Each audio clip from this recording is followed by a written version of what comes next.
Bapak, Ibu, Saudara yang dikasihi Tuhan Yesus, Salam.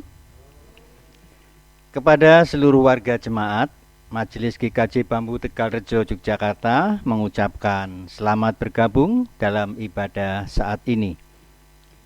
Sebelum kita masuk ke dalam rangkaian ibadah ini, perkenankanlah Majelis GKJ Bambu Tegalrejo menyampaikan beberapa pengumuman. Yang pertama, ibadah. Memperhatikan semakin meluasnya sebaran virus COVID-19 di wilayah daerah istimewa Yogyakarta, begitu pula merujuk surat pengembalaan baik dari PGI, Sinode Gereja, GKJ, juga Klasis Yogyakarta Selatan. Majelis Gereja Kristen Jawa Bambu Tegalrejo mengambil sikap dan memutuskan: 1. Ibadah akhir tahun dan ibadah awal tahun 2021 dilayankan secara online melalui YouTube GKJ Bambu Tegalrejo. Yang kedua, ibadah minggu dilayankan dalam bentuk ibadah keluarga hingga situasi aman. Yang ketiga, menunda pelayanan sakramen hingga situasi aman. Yang kedua, himbauan.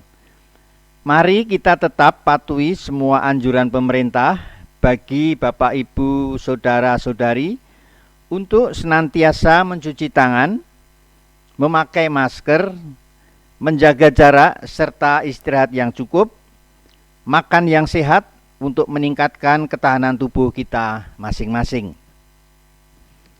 Keluarga besar GKJ Bambu Tegalrejo mengucapkan selamat Natal tahun 2020 dan tahun baru 2021. Kiranya damai dan sukacita Natal selalu beserta kita semua. Tuhan Yesus memberkati. Demikian pengumuman Majelis GKJ Bambu Tegalrejo. Selanjutnya ibadah saat ini akan dilayani oleh beliau Bapak Pendeta Agus Prastyo SPDK. Dan untuk memulai ibadah ini, bersama-sama bernyanyi memuliakan Tuhan yang terambil dari Kidung Jemaat 15 ayat 1 dan 2. Selamat beribadah.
Jemaat yang terkasih dalam nama Tuhan, marilah bersama kita awal ibadah ini dengan pengakuan yang demikian, bahwa sesungguhnya pertolongan kita adalah di dalam nama Tuhan yang telah menciptakan langit, bumi, dan segala isinya, dan yang setia memelihara seluruh ciptaannya. Amin.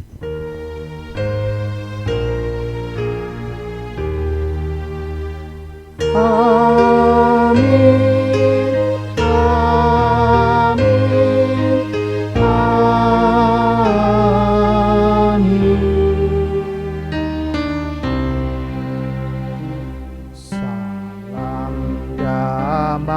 Salam damai,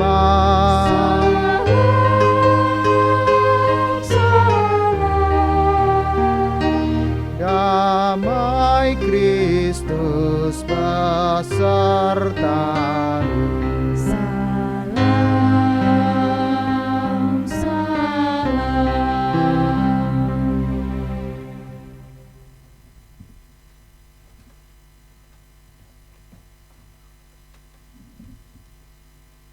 Saudara-saudara yang terkasih, mari bersama kita akan memuji memuliakan nama Tuhan di minggu yang pertama setelah Natal di tanggal 27 Desember ini. Kita bersama memuji memuliakan nama Tuhan dari Kidung Jemaat 118. Kita pujikan bersama-sama, sungguh mulia.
Saudara-saudara yang terkasih dalam Kristus Tuhan, kita bersama diingatkan kembali untuk kehidupan kasih kita, terlebih dalam kita menghayati akan panggilan kasih sebagaimana dinyatakan dalam Matius pasalnya yang ke-5 ayat 43 sampai dengan 48 yang demikian. Kamu telah mendengar firman, kasihilah sesamamu manusia dan bencilah musuhmu. Tetapi aku berkata kepadamu, kasihilah musuhmu dan berdoalah bagi mereka yang menganiaya kamu. Karena dengan demikianlah kamu menjadi anak-anak Bapamu yang di surga, yang menerbitkan matahari bagi orang yang jahat dan orang yang baik, dan menurunkan hujan bagi orang yang benar dan orang yang tidak benar. Apabila kamu mengasihi orang yang mengasihi kamu, apakah upahmu? Bukankah pungut cukai juga berbuat demikian? Dan apabila kamu hanya memberi salam kepada saudara-saudaramu saja, apakah lebihnya daripada perbuatan orang lain? Bukankah orang yang tidak mengenal Allah pun berbuat demikian? Karena itu haruslah kamu sempurna sama seperti Bapamu yang di surga adalah sempurna.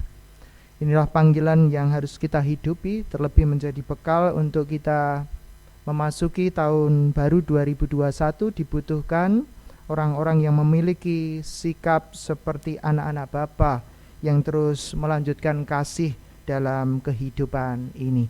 Seringkali kita belum mampu mewujud nyatakan dan seringkali kita mengingkari panggilan sebagai anak-anak Bapa itu. Oleh sebab itu, mari bersama kita meneduhkan diri, memohon pengampunan di dalam doa. Seringkali kami tak pantas disebut sebagai anak-anak Bapa di surga karena seringkali kami jauh dari apa yang Tuhan kehendaki. Perkataan kami, perilaku kami, dan juga dalam keseharian kami seringkali membuat luka keberadaan saudara-saudara kami. Ampunilah kami dan senantiasa Tuhan tiada hentinya mengingatkan kami akan jati diri kami sebagai anak yang Kau kasihi untuk terus melanjutkan kasih-Mu. Walaupun jatuh bangun kami meyakini Tuhan menopang, menolong kami. Kiranya kami dikuatkan dan diteguhkan kembali, dan kami mohon kiranya kasih-Mu senantiasa memberkati kehidupan kami. Ampunilah segala keterbatasan kami ya Bapa, dan di dalam nama Tuhan Yesus Kristus kami memohon. Amin. Mari kita bersama memuji, memuliakan Tuhan dari Kidung Jemaat 94 dari Kota Mungil Bethlehem.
Saudara-saudara yang terkasih, semesta bersuka cita karena Allah datang memulihkan dan memberkati.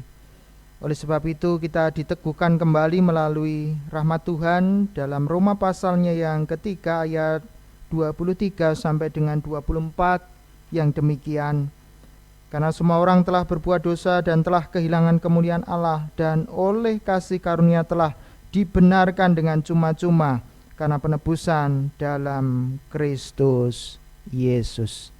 Itulah kedatangan Tuhan Yesus di dunia yang kita rayakan dalam Natal dan dalam suasana sampai minggu ini. Kita mengingat kembali akan kasih setia Allah yang dinyatakan bagi kita semua. Patutlah kita bersyukur dan bersuka cita atas kasih Allah itu, dan kita nyatakan melalui Kidung Jemaat 101, Alam Raya Berkumandang. Malaikat bergema,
Saudara-saudara yang terkasih, dalam nama Tuhan kita bersama akan mendengarkan kembali sabda Tuhan, dan kita memohon petunjuk, kekuatan, pertolongan Tuhan di dalam doa. Bersama kita berdoa.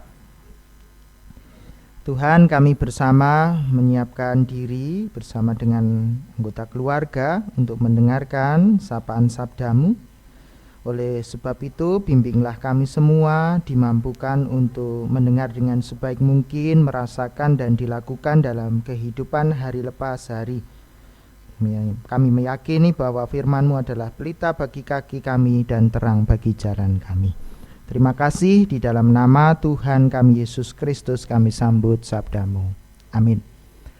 Saudara-saudara yang terkasih, bacaan di minggu ini di tanggal 27 Desember setelah kita merayakan Natal, kita mengambil dari bacaan Injil Lukas pasalnya yang kedua, ayat 22 sampai dengan 40.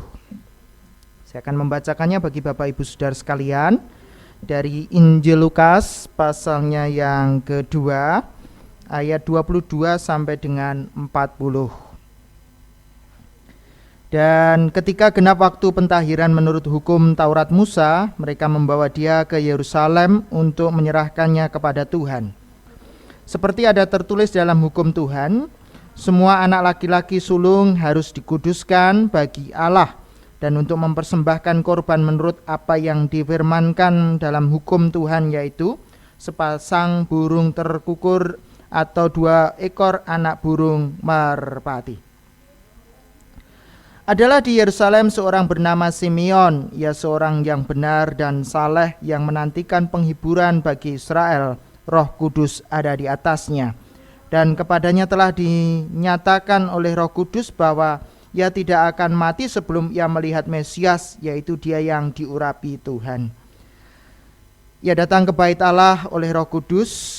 Ketika Yesus anak itu dibawa masuk oleh orang tuanya untuk melakukan kepadanya apa yang ditentukan hukum Taurat, ia menyambut anak itu dan menatangnya sambil memuji Allah. Katanya, "Sekarang Tuhan, biarkanlah hamba-Mu ini pergi dalam damai sejahtera sesuai dengan firman-Mu. Sebab mataku telah melihat keselamatan yang daripada-Mu, yang telah Engkau sediakan di hadapan segala bangsa, yaitu terang yang menjadi penyataan bagi bangsa-bangsa lain, dan menjadi kemuliaan bagi umat-Mu Israel." Dan bapa serta ibunya amat heran akan segala apa yang dikatakan tentang dia. Lalu Simeon memberkati mereka dan berkata kepada Maria, ibu anak itu, "Sesungguhnya anak itu ditentukan untuk menjatuhkan atau membangkitkan banyak orang di Israel, dan untuk menjadi suatu tanda yang menimbulkan perbantahan, dan suatu pedang akan menembus jiwamu sendiri, supaya menjadi nyata pikiran hati banyak orang." Lagi pula di situ ada Hana, seorang nabi perempuan, anak Fanuel dari suku Asyir. Ia sudah sangat lanjut umurnya, sudah kawin, ia hidup 7 tahun lamanya bersama suaminya, dan sekarang ia janda dan berumur 84 tahun. Ia tidak pernah meninggalkan bait Allah dan siang malam beribadah dengan berpuasa dan berdoa. Dan pada ketika itu juga datanglah ia ke situ dan mengucap syukur kepada Allah dan berbicara tentang anak itu kepada semua orang yang menantikan kelepasan untuk Yerusalem. Dan setelah selesai semua yang harus dilakukan menurut hukum Taurat, kembalilah mereka ke kota kediamannya, yaitu kota Nazaret di Galilea. Anak itu bertambah besar dan menjadi kuat, penuh hikmat, dan kasih karunia Allah ada padanya. Yang disebut berbahagia adalah setiap orang yang mendengar, merasakan, dan dilakukan sabda Tuhan itu dalam kehidupan hari lepas hari. Haleluya.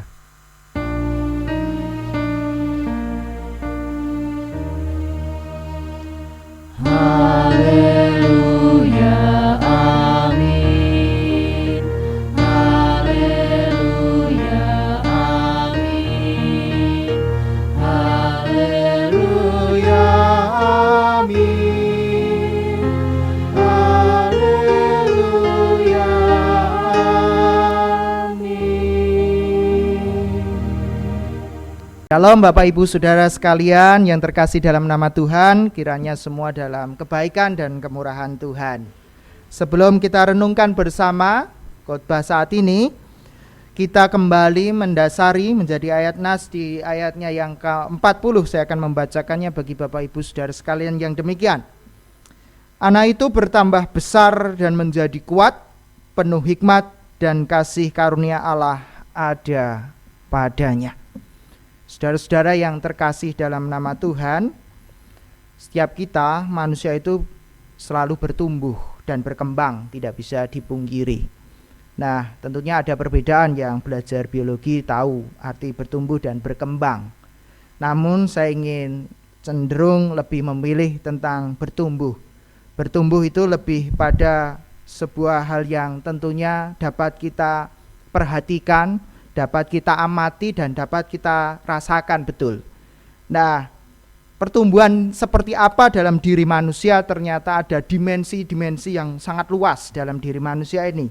Tidak hanya pertumbuhan secara fisik ini saja, tetapi juga pertumbuhan-pertumbuhan yang lain.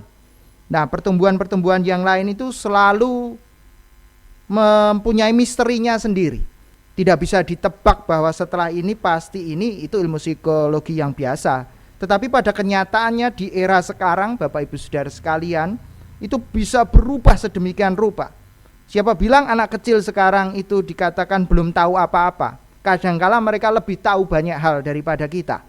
Dari mana mereka mendapat pertumbuhan seperti apa yang didapat? Nah, tentunya rupanya lingkungan dan banyak hal membentuk itu semua. Nah, pertumbuhan pribadi seperti apa yang kemudian dapat kita hayati bersama dalam bacaan kita saat ini, Bapak Ibu Saudara sekalian. Kita belajar dari sosok teladan kita, Tuhan Yesus Kristus, ketika memulai segala sesuatu, dan itu bisa dilacak keberadaannya sejak kecil, dan kemudian apa yang telah bersama dilakukan bersama orang di sekitarnya dapat kita lihat bersama. Mari kita lihat di ayatnya yang ke-40 tadi. Yesus dikatakan tumbuh menjadi pribadi yang kuat, penuh hikmat, kasih karunia Allah ada padanya. Kalau kita perhatikan Bapak Ibu yang terkasih, yang disorot tidak hanya persoalan fisiknya rupanya. Kebanyakan di era sekarang itu kan yang ditonjolkan fisiknya. Nah, saya seringkali mengatakan kan 7 kali 7 49 toh. Setuju nggak setuju, yang penting kan penampilan. Apalagi penampilan di sosial media itu diutamakan. Gak peduli kalau aslinya seperti apa, ya itu urusan belakang lah. Pokoknya di media itu kelihatan yes. Dan itu ukurannya, wah, ukuran cantik, ukuran ganteng, ukuran sukses, ukuran bahagia. Padahal di belakangnya nangis-nangis ya enggak tahu. Pokoknya terlihat begitu. Dan seringkali tertipu pada penampilan tubuh fisik ini, yang kadang-kala menjadi ukuran. Kalau sopan, baik, kelihatan wah, menggemaskan, kelihatan menyenangkan, itu kemudian orang terpesona. Tapi di balik semuanya itu kita tidak akan pernah tahu yang tumbuh apakah menjadi di balik pribadinya yang kemudian lebih baik atau sebaliknya. Maka paling tidak bacaan ini mengingatkan kita supaya kita tidak outernya saja tetapi innernya juga. Oleh sebab itu bacaan di minggu ini, terutama Lukas, mengingatkan kita betapa pentingnya pertumbuhan dimensi spiritual dalam diri manusia, yang menjadikan tata lahirnya itu juga nanti membawa aura yang sangat kuat tentang kehidupan ini. Mari kita perhatikan tentang kata kuat. Yesus tumbuh menjadi pribadi yang kuat. Kuat apanya? Apakah kuat fisiknya saja? Ternyata setelah saya renungkan tidak demikian. Yesus kuat menghadapi segala sesuatu yang akan terjadi di depannya, meskipun sejak kecil. Yesus umur 12 tahun nanti kemudian sudah akan berhadapan dengan para ahli Taurat dan orang-orang hebat waktu itu dan berdebat. Usia 12 tahun itu sudah berdebat tentang kehidupan. Dan Yesus tumbuh menjadi pribadi yang kuat. Kuat artinya Bapak Ibu Saudara sekalian tidak mudah menyerah, justru menghadapi tantangan-tantangan yang berat lahir di dunia ini. Jadi kalau kemarin kita Natal menyaksikan peristiwa-peristiwa yang luar biasa, di selanjutnya Yesus juga akan menghadapi situasi-situasi yang tidak mudah.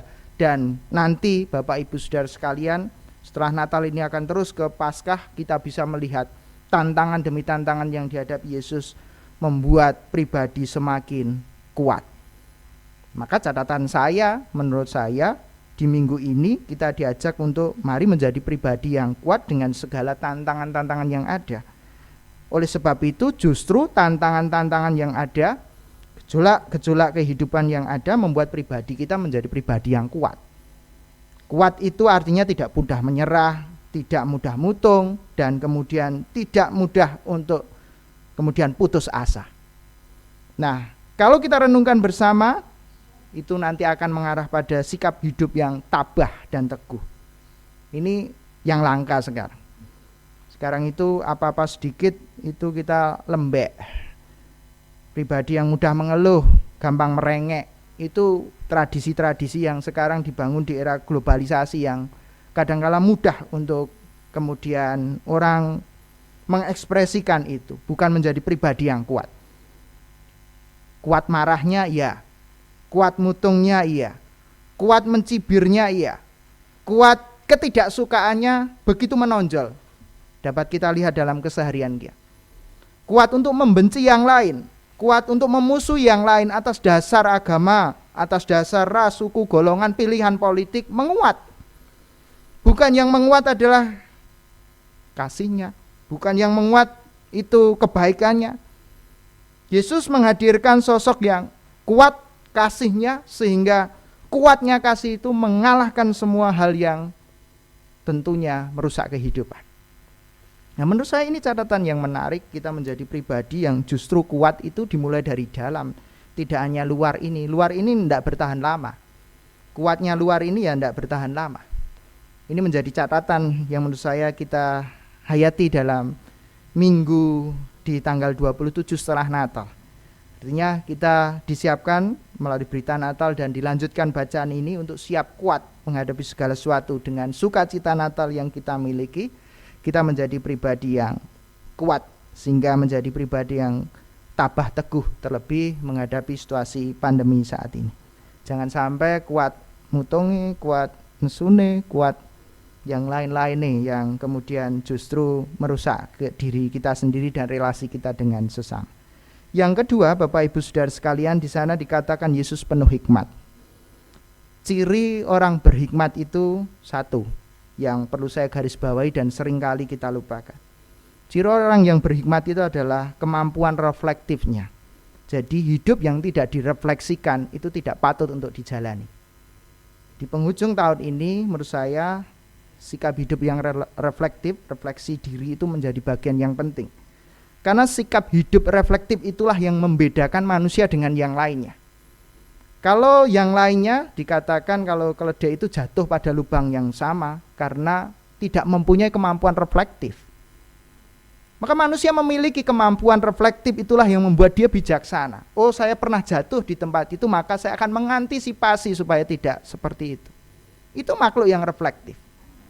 Maka refleksi diri, sikap yang reflektif dibutuhkan. Terlebih ini menjelang tahun baru. Dan apalagi dalam suasana seperti ini, maka sikap reflektif menurut saya menjadi bagian yang penting untuk menjadi pribadi yang bijaksana. Nah, dengan menjadi makhluk yang reflektif, Bapak Ibu Saudara sekalian, kita itu bisa menimba segala sesuatu sehingga kita bisa membedakan mana yang kemudian harus kita betul-betul lakukan dan mana yang tidak. Terlebih dalam situasi saat ini, saudara-saudara yang terkasih dalam nama Tuhan. Orang yang berhikmat itu ditantang habis-habisan saat ini. Wah, vaksin sudah ditemukan kok Pak. Tenang saja, tidak usah mati semua. Kena ya kena, mati ya mati. Nah, waya mati ya mati Pak.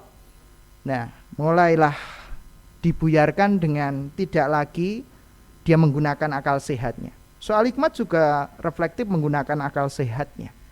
Sehingga kalau ini kemudian kita lakukan, kita senantiasa memeriksa. Nah, saya senang dengan kata reflektif itu berhubungan dengan kata memeriksa atau periksa. Setiap kali kan kita itu periksa kalau tidak beres. Misalnya Mas Angga yang sedang main keyboard itu kok tutnya tiba-tiba melejit sendiri ya. Wah, sing main ke sopo ini? Berarti ada sesuatu yang bermasalah di keyboardnya, perlu diservis misal. Kalau nggak diperiksa main terus gitu, nah nanti kan bisa tidak harmoni, itu sangat mungkin. Maka perlu diperiksa. Kita pun sama manusia, ketika gigi ini kok mulai cenut-cenut ya, oh ternyata berlubang dan perlu untuk dilakukan tindakan. Nah kalau hati kita bagaimana? Pikiran kita, perasaan kita bagaimana? Kalau ada sesuatu yang kemudian kok saya ini menjadi sangat mudah tersinggung ya sekarang, kok saya ini mudah marah ya, kok saya ini sedikit-sedikit tidak tahu berterima kasih dan dengan seseorang kok begitu benci. Patutlah kita memeriksa. Jangan-jangan kita sakit sehingga kita tidak bisa berhikmat. Nah, bacaan kita mengingatkan Yesus tumbuh menjadi pribadi yang berhikmat itu selalu reflektif. Bapak Ibu bisa membaca nanti kisah-kisah selanjutnya Tuhan Yesus. Segala sesuatu ketika memulainya, pasti Yesus itu mengambil saat berdoa di gunung, berdoa di tempat yang sunyi. Sebuah sikap hidup yang reflektif menurut saya. Memeriksa terus keberadaan hidup agar menjadi lebih bijak. Maka apapun yang dilakukan nanti itu bermanfaat. Kok pribadi saya sekarang ini mudah untuk tersinggung, kok tidak damai, maka kita perlu berefleksi. Kita perlu memeriksakan diri kita. Kemana memeriksanya? Kalau badan panas ya jelas, sakit gigi ya jelas. Tapi kalau hati kemana Pak? Memeriksa diri sebetulnya sangat mungkin relasi spiritual kita masuk dalam keheningan dan kita menyadari betul, apalagi kita diajak bahwa firman Tuhan itu pelita bagi kaki kita dan terang bagi jalan kita, maka akan menerangi langkah-langkah kehidupan kita. Yang ketiga dan yang terakhir Bapak Ibu Saudara sekalian, bahwa tanda keberadaan Yesus yang kemudian menguatkan kasih Allah itu terbukti di ayatnya yang ke-40 tadi. Dia selain penuh hikmat, dia penuh dengan kasih karunia yang menyertai Yesus.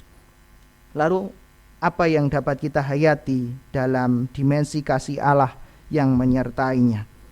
Jangan lupa dalam kehidupan orang percaya itu ada kasih yang menyertainya dan sebetulnya sudah mempunyainya, siap untuk digunakan. Nah, kadangkala orang lain tidak mampu menimba kasih di tempat kita. Itu karena seringkali kita menutup untuk tidak bisa diberikan. Seringkali watak kita, seringkali ego kita, seringkali banyak hal yang membuat eman-eman kasih itu tidak mengalir. Kasih itu tidak bisa ditimba. Kasih itu tidak bisa diberikan karena keegoan kita. Maka menurut saya Yesus yang penuh dengan kasih Allah itu justru membuka seluas-luasnya bagi semua untuk dapat menikmati kasih Allah itu. Kita tahu kiprahnya Yesus setelah ini berlanjut pada orang-orang Samaria yang dikatakan tidak mendapatkan tempat. Yesus silahkan untuk menimba kedamaian dalam diri Yesus, menimba segala sesuatu yang mendatangkan kedamaian. Itu dipersilahkan dengan sangat luar biasa. Maka ini watak orang Kristen yang harusnya menjadi modal untuk mengakhiri tahun ini dan menjadi bekal untuk masuk di tahun 2021. Jangan sampai kita menutup untuk orang lain tidak bisa menimba kasih Allah dalam kehidupan kita. Karena kita sudah disertai dan diberkati dengan kasih karunia Allah. Sehingga kiranya dalam kita menghayati ini jangan sampai kering kehidupan kita. Perjumpaan kita dengan orang lain justru tidak membawa kedamaian, tidak bisa melihat kasih kemurahan Allah. Maka selayaknya kita patut untuk memeriksa diri kita dan kita mengintrospeksi diri kita masing-masing. Dan harapannya di minggu di tanggal 27 Desember ini kita berani untuk mengadakan retreat besar dalam diri kita. Selama setahun ini coba kita renungkan bersama dan kita refleksikan bersama. Sudahkah saya menjadi pribadi yang kuat? Tidak hanya soal penampilan fisik, tetapi kekuatan inner dalam diri saya yang membuat kita menjadi pribadi yang tangguh, tabah, tegar menghadapi segala sesuatu dan meyakini justru tantangan-tantangan yang ada membuat otot-otot keberadaan kehidupan kita, pilar-pilar kehidupan kita justru menjadi kuat. Benarkah kita sudah menjadi pribadi yang berhikmat, yang selalu bisa reflektif, memeriksa diri secara dalam keberadaan kita? Kalau ada sesuatu yang keliru, harusnya segera diperbaiki, baik relasi diri sendiri maupun dengan sesama, dengan keluarga. Dan yang terakhir, jangan sampai kasih Allah kita tutup dan orang lain tidak bisa menimba kasih Allah itu dalam kehidupan kita. Bukalah hati, bukalah diri menjadi saksinya. Maka ketika orang lain menimba segala sesuatu dari diri kita, artinya berelasi dengan diri kita, di sana menemukan kedamaian, di sana menemukan kasih Allah, dan orang lain akan mengatakan, oh Gusti ini wong Kristen ora pernah keliru.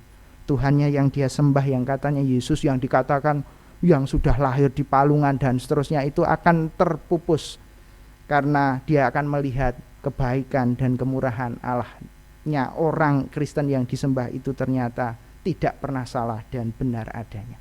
Sehingga inilah yang kemudian justru dapat merajut kedamaian dan kita bisa merasakan kebersamaan dalam kehidupan hari lepas hari. Selamat untuk merayakan kehidupan yang didasarkan pada kasih kemurahan Allah. Tumbuhlah menjadi pribadi yang kuat, penuh hikmat, dan penuh kasih. Tuhan menolong dan memberkati kita semua. Amin.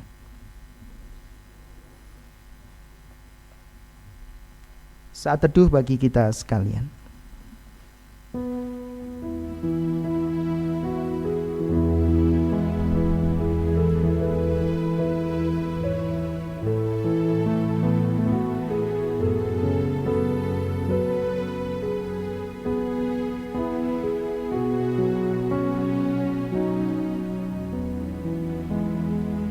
Bersama kita berdoa.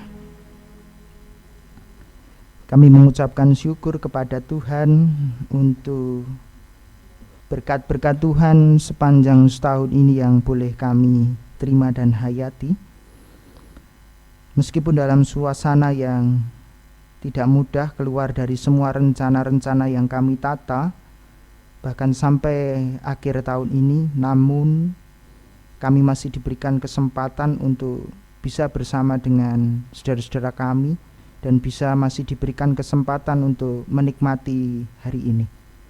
Oleh sebab itu, di tengah segala yang kami hadapi, kami diingatkan melalui sabdamu untuk kami menjadi pribadi yang justru teguh, kuat, tegar, tabah menghadapi segala sesuatu.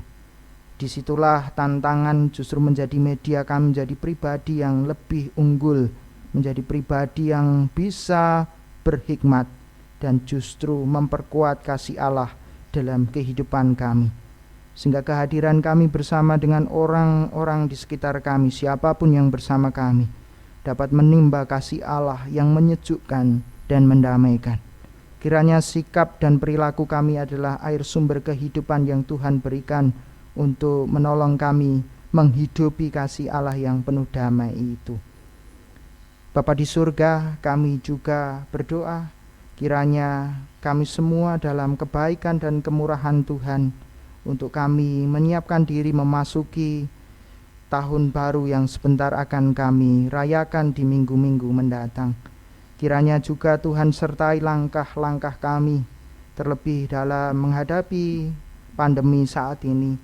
Tolonglah bersama dengan anggota keluarga kami bahu-membahu untuk saling menguatkan, saling meneguhkan.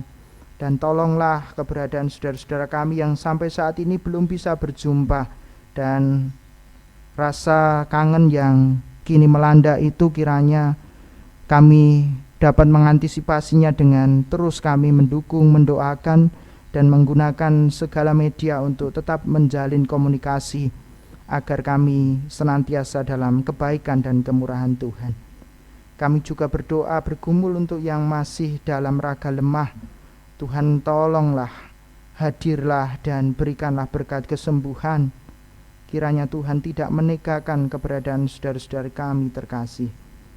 jamahan-Mu yang kami mohon Tuhan, melalui apapun yang telah diupayakan oleh keluarga, lawatlah dan berikanlah berkat kesembuhan.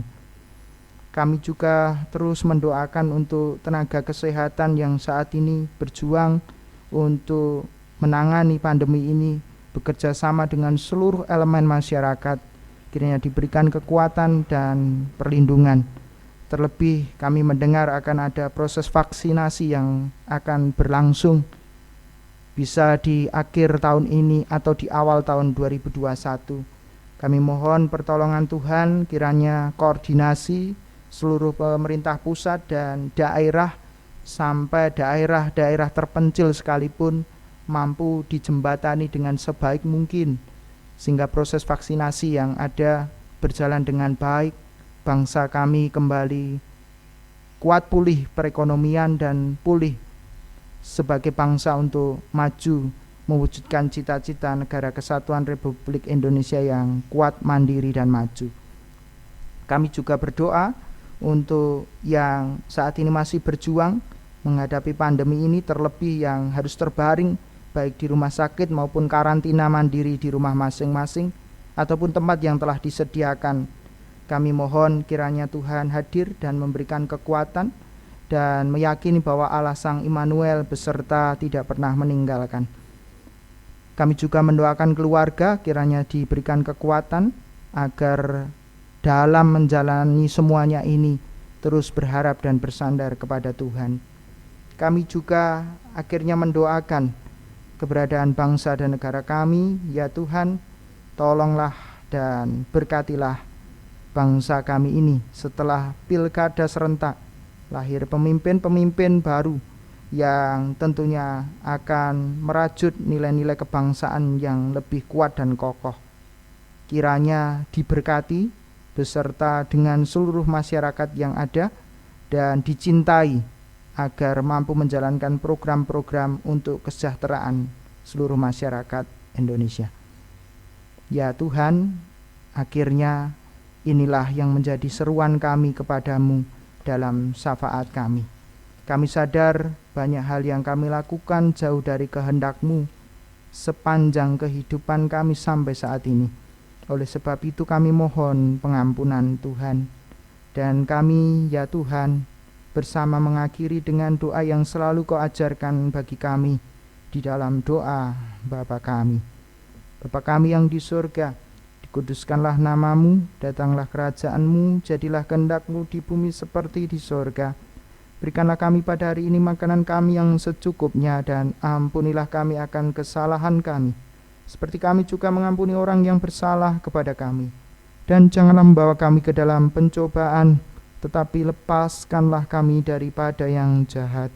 Karena Engkaulah yang punya kerajaan dan kuasa dan kemuliaan sampai selama-lamanya. Amin. Bapak, Ibu, dan saudara-saudariku yang terkasih, mari kita memberikan persembahan kepada Tuhan sebagai tanda ucapan syukur dan mengingat akan firman-Nya yang tertulis pada 2 Korintus 9 ayat 7-8 yang demikian.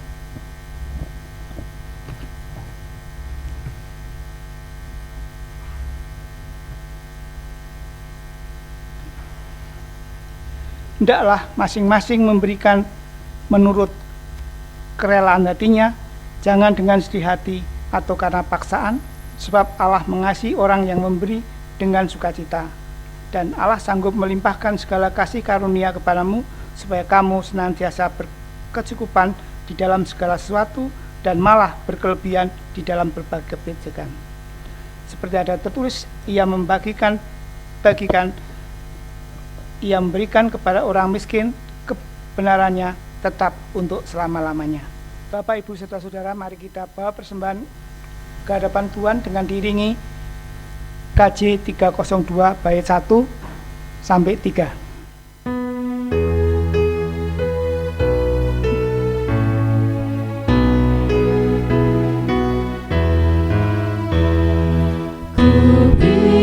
Persembahan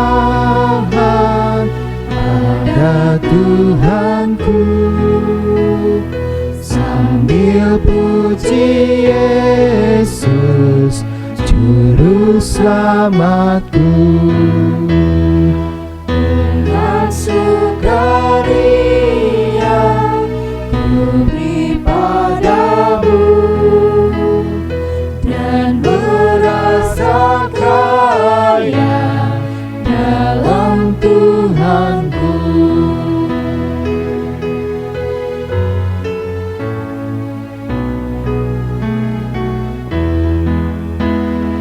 Mari kawan-kawan, bela hatilah, bawa persembahan, datanglah segera. Bapak Ibu saudara-saudara, mari kita berdoa. Allah Bapa yang Maha Kasih, kami datang ke hadirat-Mu untuk mengucap puji syukur dan terima kasih kepadamu yang telah memberikan kepada kami waktu untuk menyampaikan persembahan dalam ibadah minggu ini. Kiranya persembahan yang telah kami kumpulkan Engkau berkati, sehingga dapat kami gunakan untuk kegiatan yang ada di gereja kami, serta membantu saudara kami yang mengalami musibah pandemi COVID-19. Dan juga berikan kemampuan kepada Bapak Ibu majelis yang mengelola persembahan ini. Kiranya apa yang dilakukan dapat seturut dengan kehendak-Mu. Ya Allah Bapa, ampunlah dosa kami Bapa, jika di dalam menyampaikan persembahan banyak salah dan dosa. Doa ini kami haturkan kehadirat-Mu Bapa, dengan berataskan putra-Mu yang tunggal, Tuhan kami Yesus Kristus. Amin. Jemaat yang terkasih dalam nama Tuhan, mari bersama kita akan mengakhiri ibadah ini, dan kita persiapkan kidung jemaat 99. Kita akan pujikan bersama pujian bagi Sang Raja Mulia.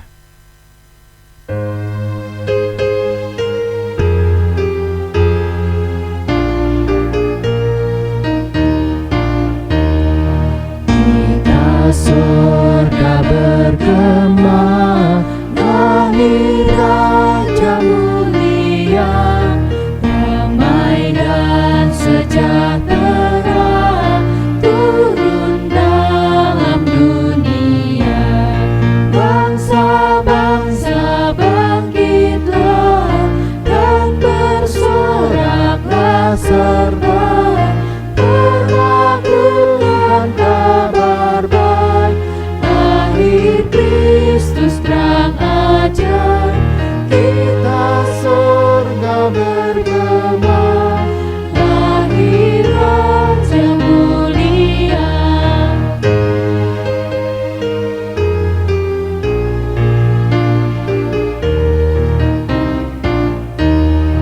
Yang disaudari sembah, Kristus Raja yang bakal lahir dalam dunia, dan Maria bundanya dalam daging dikenal, firman Allah yang kekal dalam anak yang kecil, nyatalah Immanuel. Kita surga bergema, lahir Raja Mulia. Jemaat yang dikasihi Tuhan, bersama-sama dengan seluruh orang percaya di muka bumi, marilah kita memperbaharui iman kepercayaan kita kepada Tuhan dengan bersama-sama mengucapkan pengakuan iman rasuli yang demikian. Aku percaya kepada Allah Bapa yang Maha Kuasa, Khalik langit dan bumi, dan kepada Yesus Kristus, anaknya yang tunggal Tuhan kita, yang dikandung dari Roh Kudus, lahir dari anak darah Maria, yang menderita di bawah pemerintahan Pontius Pilatus, disalibkan, mati dan dikuburkan, turun ke dalam kerajaan maut, pada hari yang ketiga bangkit pula dari antara orang mati, naik ke surga, duduk di sebelah kanan Allah, Bapa yang Maha Kuasa, dan akan datang dari sana untuk menghakimi orang yang hidup dan yang mati. Aku percaya kepada Roh Kudus, gereja yang kudus dan am, persekutuan orang kudus, pengampunan dosa, kebangkitan daging, dan hidup yang kekal. Jemaat yang terkasih, kini arahkanlah hatimu dan terimalah berkat Tuhan. Tuhan memberkati saudara dan melindungi saudara. Tuhan menyinari saudara dengan wajah-Nya dan memberi saudara kasih karunia. Tuhan berkenan menghadapkan wajah-Nya kepada saudara dan memberi saudara semua damai sejahtera. Amin.